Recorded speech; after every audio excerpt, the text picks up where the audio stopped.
Greetings, Transurfers, and welcome to lesson number 53 of the 78 days of a practical course in creating your own reality of reality transurfing teachings by Vadim Zeeland, spoken by me, Niva Shah, in the voice of Tufty, the priestess, a reality transurfer. Before I start, please subscribe to this channel and hit the bell notification so that you are notified on Mondays, Wednesdays and Fridays. So today's one is the last one for this week.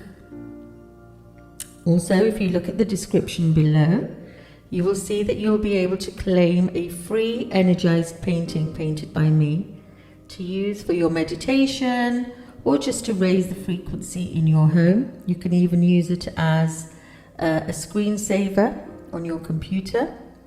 And there are various other links to book a discovery call with me in light of coaching.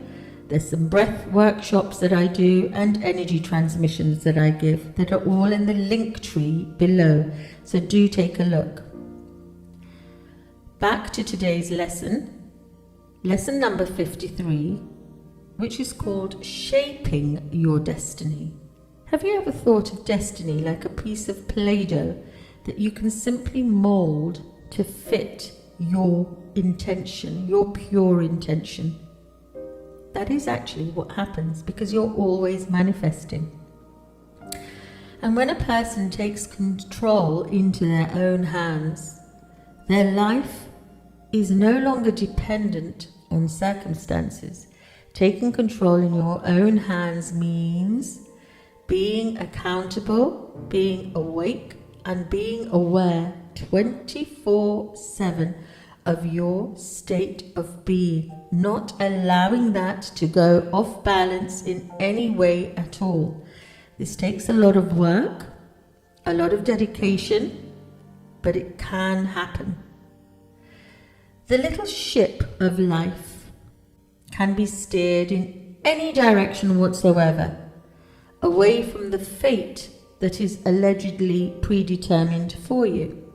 It's all very simple. Life is like a river. It flows.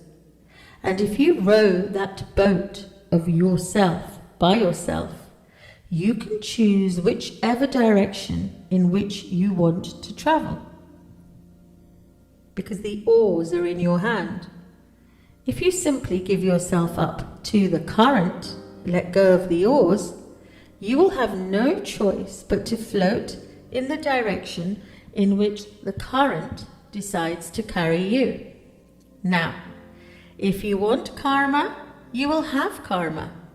And when you think that your fate depends on some sort of unforgiving circumstances or mistakes of past lives, you bring that corresponding energy variant of your potential future into your now physical reality. What you feed exists.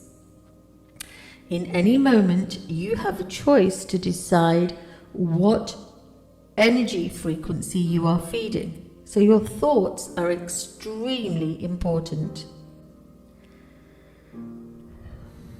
Let that land. Let me repeat that.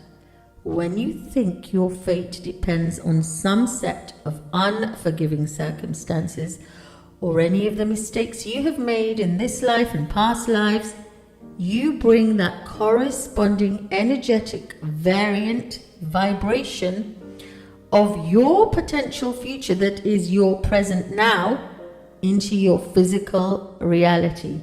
You are creator of your reality. The will, the choice, the will is yours because you are a child of infinity, cosmic creation. You're a child of creator, source. You're a cosmic spark, a creator spark. And so if you want to be a master, then this too is in your power, because the dual mirror will agree to anything. The choice is yours. So suppose somebody sets a goal which from a normal point of view seems difficult to achieve or totally impossible. The person strives towards their goal with all their heart, but the skepticism of the mind drops it. And the skepticism keeps asking the same old boring programming questions of how, why, when, what. In accordance with the principles of reality transurfing, however, at a stage when the means of achieving a goal are not yet clear, one has to take the unconventional step of completely forgetting about the hows, the whys, the whats, about the means, and concentrate only on your end goal. Because that end goal, as you know, as we've discussed, already exists in the space of variance. It's already there. So, reality transurfers act as if they've already achieved it. And when you roll the goal slide in your mind, the layer of your personal world shifts in the space of variance to the sector in which your goal is realized. This is repeated behavior on awakening in the morning and before going to bed, visualizing your goal slide. Now the shift that happens is subtle, but it's real. And your mind can doubt as much as it wants to, but the heart knows. All that matters is that it diligently runs the mental picture of your goal slide with the feeling from your heart that you already have it. This is the heart-mind alignment. It's like, for example, if you're on a nighttime flight on an aeroplane, you can hardly tell that the aeroplane is moving, but you can hear that the engine is working. So you just know, you have an inner knowingness that you must be moving, an inner trust, a faith, a knowing. In the same way, the mind runs the visualization of your goal, which is the engine, while outside, the lifting force, which is the outer intention, pulls that layer of your world, which is the aeroplane in which you're traveling, towards its destination.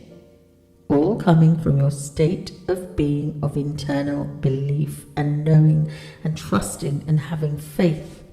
Only then will the outer intention pull that layer of your world for you to see. The boat wheel of intention is always in your hands. Everything will turn out the way you want it to, because you've declared it. Now go out and live the best possible life. Follow your joy. Until next week, bye for now.